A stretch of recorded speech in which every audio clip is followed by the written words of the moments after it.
नमस्कार। सतकेवल साहेब, परम गुरु पाठशाला संकुल सतकेवल विद्या मंदिर, परम गुरु पाठशाला संकुल सारसा। हूँ अमित भाटिया आप सौ विद्यार्थी मित्रों हार्दिक स्वागत करूँ छूँ। विद्यार्थी मित्रों, आज आपणे धोरण 12 विषय गुजराती यूनिट नंबर 7 काव्य नंबर 7 जेनु नाम है श्याम रंग समीपे, जेनो कवि परिचय, काव्य समजूती અને સ્વાધ્યાયના પ્રશ્નોના જવાબનો વિગતે અભ્યાસ કરીશું। ધોરણ 12 વિષય ગુજરાતી કાવ્ય નંબર 7 શ્યામ રંગ સમીપે, જેનો સાહિત્ય પ્રકાર છે ગરબી, જેનો કવિ પરિચય, કાવ્ય સમજૂતી અને સ્વાધ્યાયના પ્રશ્નોના જવાબનો અભ્યાસ કરીએ। તો સૌપ્રથમ તો આપણે કવિ પરિચય મેળવીએ કે આપણું આ જે 7મું કાવ્ય છે જેનું નામ છે શ્યામ રંગ સમીપે, જેના कवि है दयाराम। आ दयारामनो जन्म ईस्वीसन 1777 में अने अवसान 1852 में थयुं हतुं। दयारामनो जन्म नर्मदा कांठे आवेला चानोद गाम में थयो हतो। तेमणे 3 वार भारत में तीर्थधामोनी यात्रा करी हती अने वैष्णव संप्रदायनी घणी रचनाओं करी हती, परंतु आ भक्त कविए लखेली कृष्णलीलानी गरबीओ ए गुजराती साहित्य में अजोड़ है। जुओ विद्यार्थी मित्रों, अहीं आपणे दयाराम विषे परिचय मेळव्यो छे, बराबर कि आपणा आ मध्यकालीन गुजराती कवि जे दयाराम एमनी गरबी साहित्य माटे खूब ज प्रख्यात बन्या हता। तमने परीक्षा में पूछाय कि दयारामे कयुं साहित्य खूब ज रच्युं, तो जवाब आवशे गरबी। अने आपणी आ कवितानो साहित्य प्रकार छे गरबी पद अथवा तो गरबी, बराबर। गरबी एवी होय कि जे गरबाना ढाळमां गवातुं होय, एटले के गाई शकाय एवी काव्य रचना जेने गरबी कहेवाय। अने दयारामे ए मध्यकालीन गुजराती साहित्य में खूब ज बधी गरबीओ रची हती। आवा आ दयारामनो जन्म नर्मदा नदीना किनारे आवेलुं चानोद गाम, आजे पण चानोद ए खूब ज वखणाय छे श्राद्ध पक्ष माटे ने एना माटे, बराबर। तो ए चानोद गाम में तेमनो जन्म थयो हतो अने तेमने 3 वार आखाय भारतना तीर्थधामोनी यात्रा करी हती। तीर्थधामो एटले के जुदा जुदा आपणा जे भगवानना एवा मोटा जे तीर्थो छे ए समग्र भारत में आवेला ए तीर्थधामोनी एमने 3 वार यात्रा करी हती अने तेओ वैष्णव संप्रदायना एमने घणी रचनाओं करी हती। वैष्णव संप्रदाय एटले के कृष्णनी भक्तिमय एवी घणी बधी रचनाओं एमने लखी हती। आ भक्त कवि हता अने कृष्णलीलानी गरबीओ एमनी गुजराती साहित्य में अजोड़ छे कि आपणा जे आ कवि छे दयाराम, ए दयारामे लखेली कृष्णलीलानी, कृष्ण विशेनी, कृष्ण भगवान विशेनी गरबीओ आजे पण गुजराती साहित्य में खूब ज नामना मेळवे छे। एमनी गरबीओ में भावनी मधुरता है अने एने अभिव्यक्ति करती भाषा ए रसभरी अने मीठी है कि आपणा आ जे कवि है दयाराम एमनी गरबीओ है, एमने जे लखेलू साहित्य है गरबी, एमां भावनी मधुरता कि ए पोतानी गरबी में एटलो सुंदर मजानो सरस मजानो भाव रजू करे अने एनी मधुरता आपणे एने मानवानी, एने गावानी खूब ज मजा पड़े अने आवी अभिव्यक्ति करता रसभरी भाषानुं एमने वर्णन कर्युं छे। धाड़नी विविधताथी आ गरबीओ खूब ज लोकप्रिय बनी है कि धाड़, धाड़ एटले के ज्यारे आपणे कोई काव्य के कोई गीत गाता होय तो एकदम लयथी, एकदम धाड़थी गवाय तो आपणने खूब ज गमे। अने दयारामनी एक एक गरबी ए खूब ज सुंदर मजाना धाड़मां रचायेली छे। गरबीओ उपरांत एमने केटलाक आख्यानो अने भक्तिनो बोध आपता पदों पण लख्या छे, बराबर कि आपणा जे आ कवि छे दयाराम एमने गरबीओ लखी छे, साथे साथे आख्यान लख्या छे अने भक्तिनो बोध आपती कविताओ एटले के पदों पण तेमने लख्या छे। सुकुमार भावो, लय वैविध्य, चित्रात्मकता अने नाद माधुर्य ए एमनी कवितानी विशेषता छे कि आपणा आ कविनी सुकुमार भाव, सुकुमार एटले के सुंदर मजाना भाव एवा एमनी कविता आपणे भणीने आपणे एमनी कविता मानीने एवा भाव आपणा मनमा प्रगट थाय લય વૈવિધ્ય કે એમની કવિતા એવી છે લયબદ્ધ કે એકદમ તાલથી લયથી અને સુંદર મજાનું એ લય એમની કવિતામાં જોવા મળે. ચિત્રાત્મકતા કે ચિત્રાત્મકતા એટલે કે તેમને કવિતામાં તેમને કૃષ્ણ ભગવાનનું અથવા તો ભક્તિના બોધનું એટલું સુંદર મજાનું વર્ણન કરેલું હોય. અને નાદ માધુર્ય કે તમને એ કવિતા ગાવાની અને માનવાની ખૂબ જ ગમે. જિંદગીભર અપરિણિત રહેલા આ કવિએ પોતાનું સમગ્ર જીવન કૃષ્ણ ભક્તિમાં સમર્પી દીધું હતું. કે આપણા આ જે કવિ છે દયારામ, તેમને આજીવન લગ્ન કર્યું નહોતું, એટલે કે અપરિણિત રહ્યા હતા, તે પરણ્યા ન હતા અને આખું જીવન એમને પોતાનું આખું જીવન એ કૃષ્ણ ભક્તિમાં સમર્પિત કરી દીધું. તો આવા હતા આપણા કવિ દયારામ, જેનો આપણે કવિ પરિચય મેળવ્યો. હવે કવિતા વિશે જોઈએ તો આપણે આગળ જોયું એમ શ્યામ રંગ સમીપે એ કવિતાનો સાહિત્ય પ્રકાર છે ગરબી. તો દયારામના ગરબી સંજ્ઞાથી જ ઓળખાતા ઘણા પદોમાં કૃષ્ણ અને ગોપીના મધુર સંવાદ દ્વારા પ્રેમ ભક્તિનું નિરૂપણ થાય છે.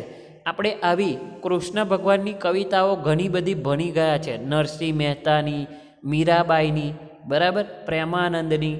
એવો જ આપણો આ કવિ છે જે દયારામ, એ દયારામની ગરબીમાં કૃષ્ણ ભક્તિ અને ગોપીઓના મધુર સંવાદનું અહીંયા વર્ણન થયેલું છે. અને કૃષ્ણ અને ગોપીનું પ્રેમ ભક્તિનું અહીંયા નિરૂપણ થયું છે કે કૃષ્ણ પ્રત્યે ગોપીઓ કેટલો પ્રેમ ભાવ રાખતી હતી, એમના પ્રત્યે કેવો ભાવ રાખતી હતી અને ગોપી અને કૃષ્ણની કેવી પ્રેમ ભક્તિ હતી એનું સુંદર મજાનું વર્ણન આ કવિતામાં કવિએ કર્યું છે. આ ગરબીમાં કવિએ કૃષ્ણ પ્રત્યેના ગોપીના પ્રેમ ભાવને કૃત્રિમ રોશની વાણીમાં વ્યક્ત કર્યો છે.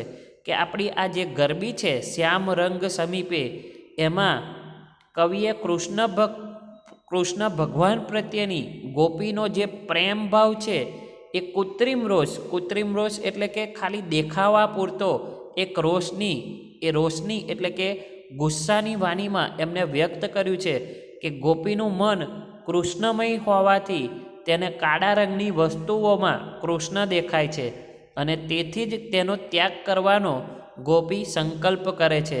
પણ આવો સંકલ્પ લાંબો સમય ટકવાનો નથી, તેનું બયાન પણ એ ગોપી તરત કરે છે. બરાબર, કે ગોપીને કૃષ્ણ પ્રત્યે ખૂબ જ પ્રેમ છે, ખૂબ જ લગાવ છે. કૃષ્ણ વગર એ ગોપી એ રહી શકવાની નથી. પરંતુ અહીંયા ગોપીએ કૃષ્ણ ભગવાનથી રોષના લીધા છે, એમના જોડે એ ગુસ્સે ભરાય છે, કૃષ્ણ ભગવાન માટે એ રોષે ભરાય છે. પરંતુ કૃત્રિમ રોષથી એ ગોપી કહેવા માગે છે કે કૃષ્ણ ભગવાન તો કાળા છે, શ્યામ રંગના છે અને એટલા માટે જ એને દરેક કાળી વસ્તુમાં કૃષ્ણ ભગવાન દેખાય છે. જેટલી આ સૃષ્ટિમાં કાળી વસ્તુ છે, જુદી જુદી કાળા રંગની વસ્તુ, એ દરેક કાળા વસ્તુમાં કાળા રંગનો કૃષ્ણ દેખાય છે. અને એટલા માટે ગોપી કહે છે કે આ દરેક કાળા રંગની વસ્તુઓ હવે મને ગમતી નથી અને એ દરેક શ્યામ રંગ સમીપે ન જાઉં. શ્યામ એટલે કે કાળું, કાળા રંગ સમીપે એટલે કે નજીક.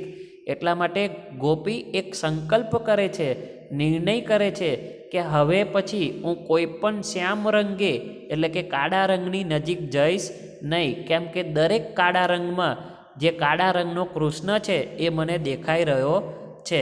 પરંતુ ગોપીનો આ સંકલ્પ એ લાંબા સમય સુધી ટકી રહેતો નથી, તેનું પણ ગોપી બયાન કરે છે. કારણ કે કૃષ્ણ સાથેના પ્રેમ ભાવને છોડવા એ ગોપીનું મન તૈયાર થતું નથી. અને કાવ્યના અંતમાં પ્રગટ થતા ચાતુર્યથી કાવ્યમાં ચોટ સધાય છે. ચાતુર્ય એટલે કે એવી બુદ્ધિ કે અહીંયા કવિએ સુંદર મજાનું અહીંયા વર્ણન આપ્યું છે કે જે ગોપીનું બયાન છે કે ગોપી કહેવા માગે છે કે હું કૃષ્ણથી દૂર થઈ જઈશ, કૃષ્ણથી દૂર થવા માટે કાળા રંગનો હું ત્યાગ કરીશ, એ શ્યામ રંગના સમીપે જઈશ નહીં. પરંતુ આમાંનો કોઈ પણ સંકલ્પ એનો ટકતો નથી. અને આ કૃત્રિમ રોષ એટલે કે એ જે રિસાઈ છે, જે ગુસ્સે ભરાય છે, એનો એ કૃત્રિમ રોષ છે. એ દેખાવડા પૂરતો એનો જે ગુસ્સો છે એ લાંબા સમય સુધી ટકતો નથી અને ઉપરથી એનો સ્નેહ ભાવ વધતો જાય છે. ગોપી ખરેખર તો કૃષ્ણ ભગવાનથી રોષે ભરાઈ છે, બરાબર, એનાથી રીસાય છે, પરંતુ જેટલા કૃષ્ણથી દૂર જાય છે એટલો જ એનો સ્નેહ ભાવ, એનો પ્રેમ ભાવ એ વધતો જાય છે. અને આવું સુંદર મજાનું વર્ણન અહીં દયારામે કર્યું છે આપણી આ કવિતામાં શ્યામ રંગ સમીપે, જેનો આપણે કવિ પરિચય જોયો. હવે આપણે કાવ્યની સમજૂતી મેળવીશું. તો કાવ્ય સમજૂતી આપણા પુસ્તકમાં કવિતા આ રીતે આપેલી છે, જેને તમે સરસ મજાના રાગમાં ગાઈ પણ શકો છો અને એ કવિતાનું પઠન પણ કરી શકો છો. હું અહીંયા કાવ્યનું પઠન કરીશ અને કાવ્ય પંક્તિમાં આવતા કેટલાક સમાનાર્થી શબ્દો પણ આપણે જોઈશું અને કવિ અંદર શું કહેવા માગે છે એ કાવ્યનો સમજૂતી મેળવીશું. શ્યામ રંગ સમીપે ન જાવું, શ્યામ રંગ સમીપે ન જાવું, મારે આજ થકી શ્યામ રંગ સમીપે ન જાવું. જેમાં કાડાશ તે તો સૌ એક સરખું, સર્વમાં કપટ હશે આવું, શ્યામ રંગ સમીપે ન જાવું. બરાબર, કે અહીંયા આ પ્રથમ પંક્તિના પ્રથમ અંતરામાં જ કવિ કહે છે કે શ્યામ રંગ સમીપે ન જાવું. શ્યામ, શ્યામ એટલે કે કાળો, સમાનાર્થી શબ્દમાં પૂછાઈ શકે. બરાબર, કે શ્યામ એટલે કે કાળું. અહીંયા દયારામ એ ગોપીના ભાવ દ્વારા કહેવા માગે છે કે અહીંયા કવિ દયારામ કહેવા માગે છે કે જે ગોપી છે એ કૃષ્ણમય બનેલી છે અને આવી કૃષ્ણમય બનેલી ગોપી એ પ્રેમ ભક્તિને અહીંયા વાચા આપી છે. ગોપી કૃષ્ણથી નારાજ થઈ છે, ગુસ્સે ભરાય છે અને એટલા માટે જ એ પોતાનો ગુસ્સો, પોતાનો રોષ પ્રગટ કરતી ગોપી કહે છે કે આ સૃષ્ટિમાં જે વસ્તુ કાળી હોય તે દરેક વસ્તુનો એને ત્યાગ કરવો છે. એને એ દરેક કાળી વસ્તુનો સંકલ્પ, એ દરેક કાળી વસ્તુને છોડી દેવાનો, એના સમીપે એટલે કે એના નજીક. અહીંયા સમાનાર્થી શબ્દ આવશે સમીપ. સમીપ એટલે કે નજીક, કે જેટલી શ્યામ રંગની છે એટલે કે કાળા રંગની જેટલી વસ્તુ છે એની સમીપ, એના નજીક જવું નથી. એમાં શ્યામ વર્ણના કૃષ્ણનો પણ સમાવેશ થઈ જાય છે. કેમ કે કૃષ્ણ પણ શ્યામ રંગના હતા, કાળા રંગના હતા અને આવા કૃષ્ણની સમીપ પણ એમને જવું નથી. પરંતુ ગોપીનું મન જાણે છે કે આ સંકલ્પ લાંબો સમય ટકવાનો નથી, કારણ કે તેનું મન એ કૃષ્ણ પ્રત્યેના પ્રેમને છોડવા સી રીતે રાજી થાય. એટલે પદના અંતે ગોપીનું મન સ્વીકારી લે છે કે તેને તો કૃષ્ણ પ્રત્યેનો રોષ લાંબો સમય ટકશે નહીં અને ઉપરથી એનો સ્નેહ ભાવ વધવાનો છે. તો કાવ્ય પંક્તિ આપણે સમજીએ કે શ્યામ રંગ સમીપે ન જાવું, એટલે કે જે કાળો રંગ છે એના સમીપે નજીક જાવું નથી. મારે આજ થકી શ્યામ રંગ સમીપે ન જાવું. બરાબર, થકી, થકી એટલે કે અહીંયા સમય દર્શાવે છે કે મારે આજ થકી એટલે કે આજથી. બરાબર, કે મારે આજથી મેં નિયમ કર્યો છે કે હું આજથી જેટલી શ્યામ રંગની વસ્તુઓ છે એની સમીપ એટલે કે નજીક જઈશ નહીં. ત્રીજી પંક્તિ જોઈએ કે જેમાં કાડાશ છે તે તો સૌ એક સરખું. આ પંક્તિ દ્વારા ગોપી કહેવા માગે છે કે જે વસ્તુ કાળી છે, જેમાં કાડાશ છે તે દરેક વસ્તુ એક સમાન એટલે કે એક સરખી છે, સમાન છે અને બધાયમાં, સર્વમાં એટલે કે બધામાં કપટ હશે આવું. કે અહીંયા ગોપી કહે છે કે દરેક જેટલી કાળી વસ્તુ છે એમાં આવું કપટ હશે. કપટ એટલે કે છળ, પ્રપંચ. બરાબર, તો જેટલી કાળી વસ્તુ છે એમાં આવું છળ અને પ્રપંચ હશે અને મને દરેક કાળી વસ્તુમાં આવો કૃષ્ણ દેખાય છે. એને પણ મારી જોડે છળ કપટ કર્યું છે અને એટલા માટે ગોપી સંકલ્પ કરે છે કે મારે શ્યામ રંગ પાસે જવું નથી. આગળ જોઈએ કે કસ્તુરી કેરી બિંદી તો નહીં કરું, કસ્તુરી કેરી બિંદી તો કરું નહીં, કાજળના આંખમાં અંજાવું, મારે આજ થકી શ્યામ રંગ સમીપે ન જાવું. બરાબર, કે આગળ વધીને ગોપી કહે છે કે કસ્તુરીની બિંદી, બિંદી એટલે કે નાનો ચાંદલો, અને કસ્તુરી ખાસ યાદ રાખજો, કસ્તુરી એટલે કે એક જાતનું હરણ આવે છે. એ હરણની નાભીમાં એટલે કે હરણની ડૂંટી હોય એ ડૂંટીમાંથી એક સુગંધીદાર પદાર્થ મળે જે ખૂબ જ કિંમતી હોય, એટલે કે હરણની નાભીમાંથી મળતો સુગંધીદાર પદાર્થ એ એટલે કસ્તુરી. અને પહેલાંના જમાનામાં લોકો એ હરણની એ નાભીમાંથી મળતી આ કસ્તુરીની બિંદી એટલે કે તિલક કરતા હતા. બરાબર. તો અહીંયા ગોપી કહે છે કે કસ્તુરી કેરી બિંદી તો કરું નહીં, એટલે કે કસ્તુરીની બિંદી એટલે કે નાનો ચાંદલો તો હું નહીં જ કરું.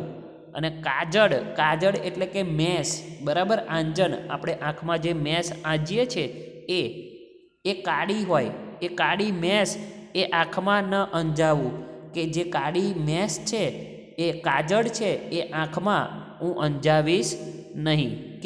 કેમ કે મારે આ સંકલ્પ લેવો છે, અને ગોપી આવો સંકલ્પ લે છે. આગળ જોઈએ કે કોકિલાનો શબ્દ હું સુનું નહીં કાને. કોકિલા, કોકિલા એટલે કે કોયલ, સમાનાર્થી શબ્દમાં પૂછાય. બરાબર, કે કોકિલા એટલે કે કોયલ, અને આ કોયલ પણ કાળા રંગની છે. એનો શબ્દ હું સુનું નહીં, સુનું એટલે કે સાંભળું નહીં કાને, કે હું કોયલનો શબ્દ પણ મારા કાને સાંભળવા માગતી નથી. કાગવાની શકુનમાં ન લાવું. બરાબર, કે કાગવાની, કે કાગવાની એટલે કે કાગડાનો બોલવાનો અવાજ. પહેલાંના જમાનામાં એવું કહેવાતું હતું કે કાળા રંગનો કાગડો તમારા ઘરની છત ઉપર, તમારા ઘરના છાપરા ઉપર જો એ કા કા કા અવાજ કરે તો કોઈ મહેમાન આવવાના સંકેત આપે. બરાબર, એટલા માટે એ કાગવાનીને, એ કાગડાની વાણીને શકુનવંતું એટલે કે શુકનવાળું ગણવામાં આવતું. મહેમાન આવવાનો સંદેશો આપે કાગવાની, એટલા માટે કાગડાની વાણીને શુકનવંતી ગણવામાં આવે. અને આજે આ ગોપીની છત, ગોપીના ઘરની છત ઉપર, ગોપીના ઘર આગળ એ કાગવાની થશે, એને પણ ગોપી એ શુકનવંતી ગણતી નથી. કેમ કે કાગડો એ કૃષ્ણના આવવાના સમાચાર આપશે, પરંતુ ગોપીને હવે કૃષ્ણના આવવાના સમાચાર પણ એ સારા લાગતા નથી. એટલે ગોપી કહે છે કે આવી કાગવાની પણ મને શકુનવારી લાગતી નથી. બરાબર. નીલાંબર કાળી કંચુકી ના પહેરું, જમનાના નીરમાં ન નાવું, મારે શ્યામરંગ સમીપે ન જાવું. બરાબર, આવા ઘણા બધા નિયમો એ ગોપી કરે છે કે નીલાંબર, નીલું, નીલાંબર એટલે કે નીલા રંગનું. બરાબર, કાળી કાચડી કે કંચુકી, કંચુકી એટલે કે કાચડી, એવું પહેરવાનો કમખો. બરાબર, સ્ત્રીને પહેરવાનું એક વસ્ત્ર એને કમખો કહેવાય. એટલે અહીંયા ગોપી કહે છે કે જે નીલાંબર, ભૂરી અને કાળા રંગની જે કમખો છે, જે પહેરન છે એ પહેરીશ નહીં. અને જમુનાના નીરમાં, નીર એટલે કે પાણી, બરાબર, કે જમુનાનું નીર એનાથી હું નાહીશ નહીં. મરકત મનીને મેઘ દ્રષ્ટે ના જોવા, જાંબુ વ્યતાક ના ખાવું. આગળ ગોપી કહે છે કે મરકત મની, મરકત એટલે કે નીલા રંગનો મની, નીલમ કહેવાય. આપણે જે પેલા નંગ પહેરીએ છીએ ને હાથમાં, વીંટીમાં, એ નીલમ નામનો એક હીરો. બરાબર, એ અને મેઘ, મેઘ એટલે કે વાદળા. આ વાદળા પણ કાળા રંગના હોય છે. બરાબર, કે કાળા રંગના વાદળા તરફ તો નજર પણ નહીં કરું. દ્રષ્ટિ, દ્રષ્ટિ એટલે કે નજર. બરાબર, કે આ નીલા રંગનો નીલમ પણ પહેરીશ નહીં, અને કાળા રંગના વાદળ તરફ પણ નજર કરીશ નહીં. એની દ્રષ્ટિ પણ નહીં કરું, એની તરફ જોવું પણ નહીં. જાંબુ અને વેંગન, વ્યંતાંક, વ્યંતાંક એટલે કે રીંગણા, અને જાંબુ એટલે કે આપણને ખબર છે ફળ, જાંબુડા. બરાબર, કે જાંબુડા પણ કાળા રંગના હોય અને રીંગણા પણ કાળા રંગના હોય, એને પણ ખાઈશ નહીં. આવો બધો નિયમ એ ગોપી કરે છે. કેમ કે આ દરેક કાળા રંગની, શ્યામ રંગની વસ્તુમાં કૃષ્ણનો વાસ છે, અને કૃષ્ણ એ કાળા રંગનો છે. એવો આવા કૃષ્ણથી ગોપી રોષે ભરાય છે, ગુસ્સે ભરાય છે, અને પોતાના રોષના એ રજૂ કરવા માટે, કૃષ્ણથી દૂર જવા માટે આ દરેક કાળી વસ્તુનો એ ત્યાગ કરે છે, અને કહે છે કે શ્યામ રંગ સમીપે ન જાવું. કે આ જેટલી જે શ્યામ રંગની વસ્તુઓ છે એની સમીપે, એની નજીક મારે જવું નથી. દયાના પ્રીતમ સાથે મુખે નીમ લીધો, મન કહે જે પલક ના નિભાવું. બરાબર, કે દયાના પ્રીતમ, અહીંયા કવિએ પોતાનું નામ વર્ણવ્યું છે કે દયાના પ્રીતમ એટલે કે દયારામના ભગવાન કૃષ્ણ એની સાથે મુખે નિયમ લીધો છે. નિયમ એટલે કે નિયમ, સંકલ્પ, નિર્ણય. બરાબર, આ સમાનાર્થી શબ્દમાં પૂછે. પરંતુ મારું મન કહે છે કે એક પલક એટલે કે એક ક્ષણ, એક પળ એ પણ એ નિભાવી શકશે નહીં. અહીંયા એ ગોપી પોતાની વાત સ્વીકારે છે કે મેં આવો નિયમ તો લીધો છે, પરંતુ કૃષ્ણના પ્રેમના ખાતર, કૃષ્ણના પ્રેમ ભાવની કારણે આ નિયમ મારો ટકવાનો નથી. એ વાતનું બયાન પણ અહીંયા એ કરી લે છે. બરાબર, તો આ રીતે અહીંયા ગોપી છે જે અંતે પોતાનું મન વિશે સ્વીકારી લે છે કે કૃષ્ણ પ્રત્યે એ પોતે રોષે તો ભરાય છે, પરંતુ એનો આ જે રોષ છે, એનો આ જે ગુસ્સો છે, એના આ જે રોષના છે એ લાંબો સમય સુધી ટકી રહેશે નહીં. અને એ જેટલી કાળી વસ્તુ છોડવાની વાત કરે છે એના કરતાં ઉપરથી વધારાનો કૃષ્ણ પ્રત્યેનો સ્નેહ ભાવ છે, જે પ્રેમ ભાવ છે એ વધતો જશે, પરંતુ એ ઘટવાનો નથી. એ વાતનું સુંદર મજાનું અહીંયા બયાન કરીને કવિ આપણી કવિતા પૂર્ણ કરે છે. તો આપણે કાવ્ય સમજૂતી મેળવી. હવે સ્વાધ્યાયના કેટલાક પ્રશ્નોના જવાબનો અભ્યાસ કરીએ. કે સ્વાધ્યાયનો પ્રશ્ન નંબર 1, એક વાક્યમાં ઉત્તર લખો. પહેલો પ્રશ્ન કે ગોપી શો નિયમ લે છે? તો આપણે કાવ્યને આધારે લખીએ કે ગોપી શ્યામ રંગ નજીક ન જવાનો નિયમ લે છે. એટલે કે ગોપી કાળા રંગની નજીક ન જવાનો નિયમ લે છે. બરાબર. બીજો પ્રશ્ન, આજ થકીનો શો અર્થ થશે? એટલે કે આજ થકી એટલે કે આજથી, બરાબર, અથવા તો હવે પછી, એનો અર્થ એવો થશે. આજ થકી એટલે આજથી, અથવા તો આજ પછી, હવે પછી, એવો એનો અર્થ થશે. ત્રીજો પ્રશ્ન, ગોપી શેમાં સ્નાન કરવાની ના પાડે છે અને શા માટે? તો ગોપી જમનાના નીરમાં સ્નાન કરવાની ના પાડે છે. કેમ? કારણ કે જમનાનું નીર પણ શ્યામ રંગનું છે. બરાબર. ચલો, પ્રશ્ન નંબર 2 કે નીચેના પ્રશ્નોના જવાબ 2-3 વાક્યમાં લખો. પહેલો પ્રશ્ન કે શ્યામ રંગની પાસે નહીં જવાનો નિયમ પોતે નહીં પાડી શકે એવું ગોપીને શા માટે લાગે છે? બરાબર, કે શ્યામ રંગ નજીક નહીં જવાનો એ નિયમ એ પાડી નહીં શકે એવું એને કેમ લાગે છે? તો જવાબ આવશે કે ગોપીને દરેક કાળી વસ્તુમાં કૃષ્ણ જ દેખાય છે. આપણે કવિતામાં જોઈ ગયા. બરાબર, કે ગોપીને દરેક શ્યામ વસ્તુમાં એટલે કે કાળી વસ્તુમાં કૃષ્ણ જ દેખાય છે અને કૃષ્ણ પ્રત્યે પોતાનો રોષ પ્રગટ કરે છે. તે ગોપી પોતાના મોઢેથી નિયમ લે છે, પરંતુ તેનું મન એ માનવા રાજી નથી. કે જેટલા કાળા રંગની વસ્તુ છે એ કપટી છે, પરંતુ ગોપી એ કાળા રંગના કૃષ્ણ વિના રહી શકે તેમ નથી. એ પણ સાચું છે. બરાબર, એટલે કે ગોપીનો જે રોષ છે, ગોપીના જે રૂષના છે એ કૃત્રિમ છે, અને આ કૃત્રિમ રૂષના એ લાંબો સમય સુધી ટકશે નહીં. બરાબર, માટે ગોપીને લાગે છે કે પોતે જે નિયમ લીધો છે એ પાડી શકશે નહીં. બરાબર. બીજો પ્રશ્ન છે કે કવિને બધી જ કાળી વસ્તુઓમાં કપટનો ભાવ શા માટે જોવા મળે છે? બરાબર, તો એનો જવાબ હશે કે ગોપી જે કાળા રંગની વસ્તુઓ જુએ છે તે સૌમાં તેને કૃષ્ણ ભગવાન દેખાય છે, પરંતુ હકીકતમાં તો આ માત્ર કાળી વસ્તુ જ છે. ગોપીને લાગે છે કે આ વસ્તુઓની કાળાશથી જ તે છેતરાય છે અને એ કૃષ્ણ સમજી બેઠી છે. એટલા માટે આ દરેક કાળી વસ્તુઓમાં એ કપટનો ભાવ એ જોવે છે. બરાબર. આગળનો પ્રશ્ન સવિસ્તાર ઉત્તર લખો. પહેલો કે ગોપી શ્યામ રંગની કઈ વસ્તુઓનો ત્યાગ કરે છે?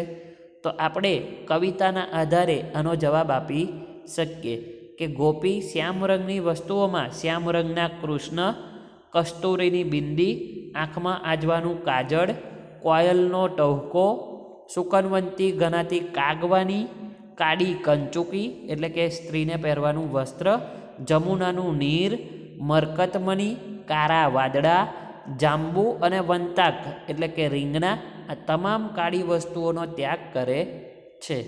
પ્રશ્ન નંબર 2 કે ગોપી શ્યામ રંગની નજીક જવાની શા માટે ના પાડે છે?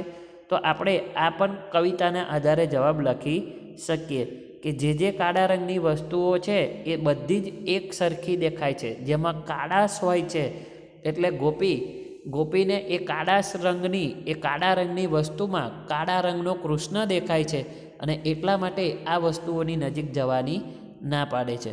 તો સુંદર મજાનું આપણું આ કાવ્ય શ્યામ રંગ સમીપે, જેનો સાહિત્ય પ્રકાર હતો પદ અથવા તો ગરબી, અને સુંદર મજાનું અહીંયા ગોપી અને કૃષ્ણનું વર્ણન કવિ દયારામે કર્યું છે, જેનું આપણે પરિચય મેળવ્યો.